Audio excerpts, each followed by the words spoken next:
আসসালামু আলাইকুম। Welcome to my channel or page test and cook video. আমি আজকে আপনাদের জন্য তৈরি করব সুইট বেড ফ্রাই। এটি এমন একটা খাবার যা সবাই খুব সহজেই বানাতে পারবে, কিন্তু খেতে অবিশ্বাস্যভাবে মজা। তাহলে চলুন আগে দেখে নিই সুইট ব্রেড ফ্রাই বানাতে আমাদের কি কি উপকরণ লাগছে। এখানে আমি নিয়েছি 5 পিস ব্রেড, 2টি ডিম, 2 টেবিল চামচ চিনি, আধা কাপ গুঁড়া দুধ আর স্বাদমতো লবণ। প্রথমে আমি ব্রেডের চারপাশে শক্ত অংশগুলো কেটে ফেলব।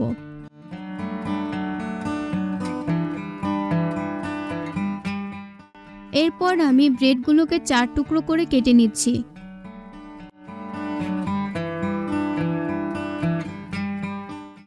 কেটে ফেলা শক্ত অংশগুলো ফেলে দিলে চলবে না, আমি এগুলো দিয়ে ব্রেড ক্যাম্প বানিয়ে নিচ্ছি।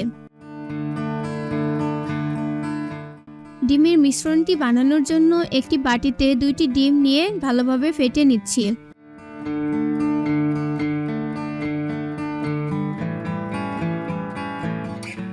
ডিম ফেটানোর পর এতে যোগ করছি 2 টেবিল চামচ গুঁড়া দুধ, 2 টেবিল চামচ চিনি এবং 1 চিমটি লবণ। এই মিশ্রণটি একসাথে মিশিয়ে নিচ্ছি। এবার ব্রেডের টুকরো নিয়ে ডিম আর দুধের মিশ্রণে ডুবিয়ে নিচ্ছি, যাতে মিশ্রণটি ভালোভাবে ঢুকে যায়। এরপর গুঁড়া দুধ মাখিয়ে আবারও ডিম আর দুধের মিশ্রণে ডুবিয়ে নিব।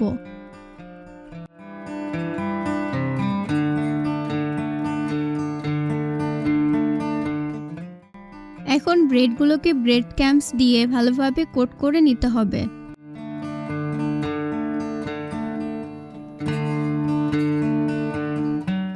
এই কাজটি একটু সময় নিয়ে আলতো হাতে করতে হবে। চাপাচাপি করা যাবে না, চাপাচাপি করলে ব্রেডের টুকরোটি ভেঙে যেতে পারে। একইভাবে সবগুলো ব্রেডের টুকরো কোট করে নিচ্ছি।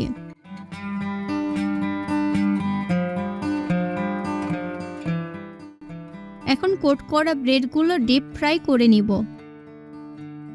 কড়াইতে পরিমাণ মতো তেল গরম করে নিচ্ছি। তেল গরম হলে চুলার আঁচ মিডিয়াম করে দিলাম। এবারে এক এক করে ব্রেডগুলো তেলে দিয়ে দিচ্ছি।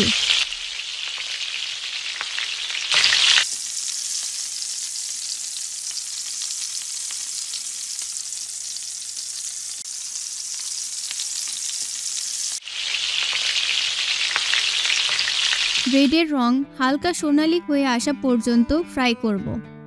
দেখুন ব্রেডের রং সোনালী হয়ে এসেছে। এখন ব্রেডের টুকরোগুলো উল্টিয়ে অপর পাশও একইভাবে ফ্রাই করে নিচ্ছি।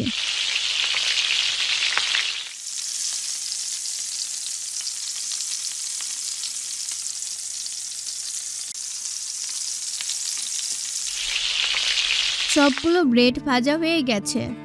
গরম গরম পরিবেশন করব এবং দেখবেন এই মিষ্টি সোনালী ক্রিস্পি সুইট ব্রেড ফ্রাই খেতে কত দারুণ লাগছে। এটাই ছিল আমাদের আজকের সহজ আর tasty sweet bread fry recipe. আশা করি আমাদের এই রেসিপিটি ভালো লাগবে। যদি আমাদের রেসিপিটি ভালো লেগে থাকে তাহলে অবশ্যই চ্যানেলটি সাবস্ক্রাইব করতে ভুলবেন না এবং কমেন্টে জানান কেমন লাগলো।